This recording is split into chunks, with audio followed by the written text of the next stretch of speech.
بسم اللہ الرحمن الرحیم۔ دوستو، آج اس ویڈیو میں مرنے کے بعد انسان کا کیا حال ہوگا اس کے بارے میں میں آپ کو بتانا چاہوں گا۔ غور سے سنیے اور میرے چینل کو سبسکرائب کریں تاکہ ایسی باتیں میں آپ کے سامنے لا سکوں کہ جس سے آپ کی زندگی بدل جائے۔ تو چلو شروع کرتے ہیں۔ حضرت عمر بن عبدالعزیز رحمۃ اللہ علیہ ایک مرتبہ ایک جنازے کے ساتھ تشریف لے گئے اور قبرستان میں پہنچ کر علیحدہ ایک جگہ بیٹھ کر کچھ سوچنے لگے۔ کسی نے عرض کیا، امیر المومنین، آپ اس جنازے کے ولی تھے، آپ ہی علیحدہ بیٹھ گئے؟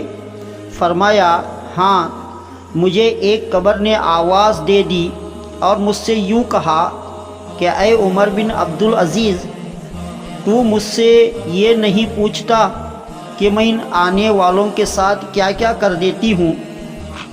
مونڈوں کو باہوں سے جدا کر دیتی ہوں اور باہوں کو پہنچوں سے جدا کر دیتی ہوں اور سرینوں کو بدن سے جدا کر دیتی ہوں اور سرینوں سے رانوں کو جدا کر دیتی ہوں اور رانوں کو گھٹنوں سے اور گھٹنوں کو پنڈلیوں سے۔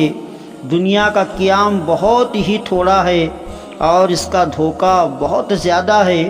اس میں جو عزیز ہے وہ آخرت میں ذلیل ہے، اس میں جو دولت والا ہے وہ آخرت میں فقیر ہے۔ اس کا جوان بہت جلد بوڑھا ہو جائے گا، اس کا زندہ بہت جلد مر جائے گا۔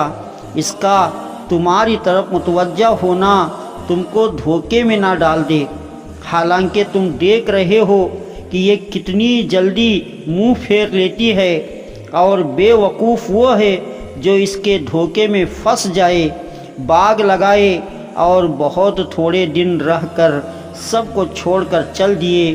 وہ اپنی صحت اور تندرستی سے دھوکے میں پڑے کہ صحت کے بہتر ہونے سے ان میں نشاط پیدا ہو اور اس سے گناہوں میں مبتلا ہوئے۔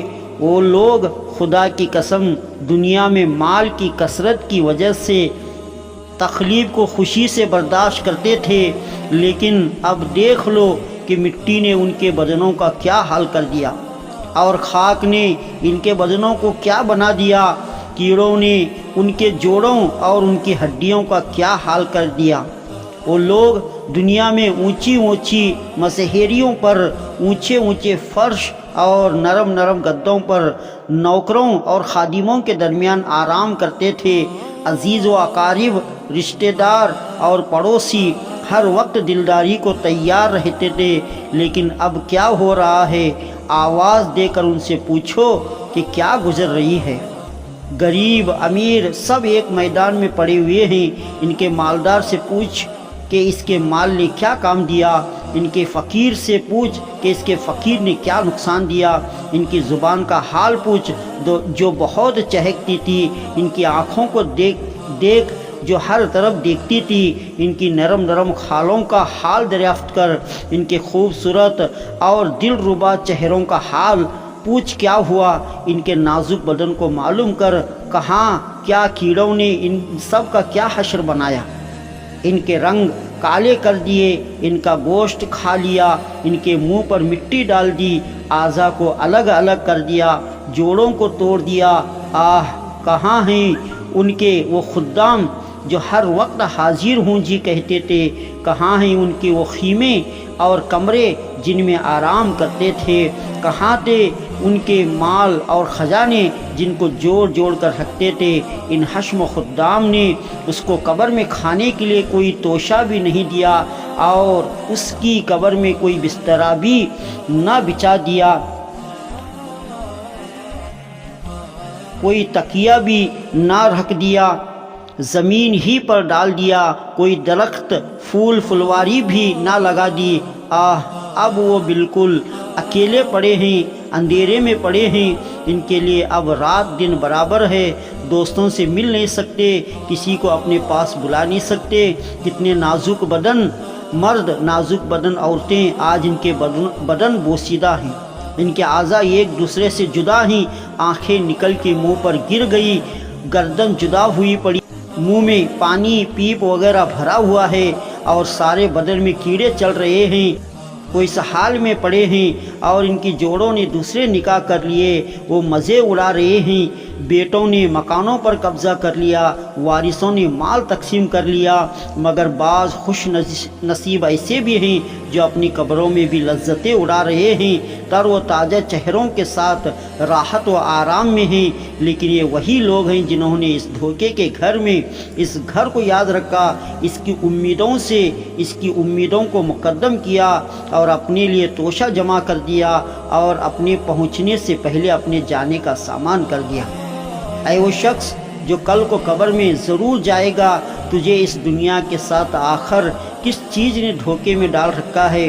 کیا تجھے یہ امید ہے کہ یہ کمبخت دنیا تیرے ساتھ رہے گی؟ کیا تجھے یہ امید ہے کہ تو اس کوچ کے گھر میں ہمیشہ رہے گا؟ تیرے یہ وسیع مکان، تیرے باغوں کے پکے ہوئے پھل، تیرے نرم بستر، تیرے گرمی سردی کے جوڑے، یہ سب کے سب ایک دم رکھے رہ جائیں گے۔ جب ملک الموت آ کر مسلط ہو جائے گا، کوئی چیز اس کو نہ ہٹا سکے گی، پسینوں پر پسینے آنے لگیں گے، پیاس کی شدت بڑھ جائے گی اور جان کنی کی سختی میں کروٹیں بدلتا رہ جائے گا۔ افسوس صد افسوس، اے وہ شخص جو آج مرتے وقت اپنے بھائی کی آنکھ بند کر رہا ہے، اپنے بیٹے کی آنکھ بند کر رہا ہے، اپنے باپ کی آنکھ بند کر رہا ہے، ان میں سے کسی کو نہلا رہا ہے، کسی کو کفن دے رہا ہے، کسی کے جنازے کے ساتھ جا رہا ہے، کسی کو قبر کے گڑھے میں ڈال رہا ہے، کل کو تجھے بھی یہ سب کچھ پیش آنا ہے۔ پھر عبدالعزیز رحمۃ اللہ علیہ 2 شعر پڑھے جن کا ترجمہ یہ ہے کہ آدمی ایسی چیز کے ساتھ خوش ہوتا ہے جو عنقریب فنا ہونے والی ہے، اور لمبی لمبی آرزوؤں اور دنیا کی امیدوں میں مشغول رہتا ہے۔ ارے بے وقوف، خواب کی لذتوں سے دھوکے میں نہیں پڑا کرتے، تیرا دن سارا غفلت میں گزرتا ہے اور تیری رات سونے سے گزرتی ہے، اور موت تیرے اوپر سوار ہوئے ہے۔ آج تو وہ کام کر رہا ہے کہ کل کو ان پر رنج کرے گا۔ دنیا میں چوپائے اسی طرح زندگی گزارتے ہیں جس طرح تو گزار رہا ہے۔ کہتے ہیں کہ اس واقعے کے بعد 1 ہفتے بھی نہ گزرا تھا کہ حضرت عمر بن عبدالعزیز رحمۃ اللہ علیہ کا وصال ہو گیا، رضی اللہ عنہ۔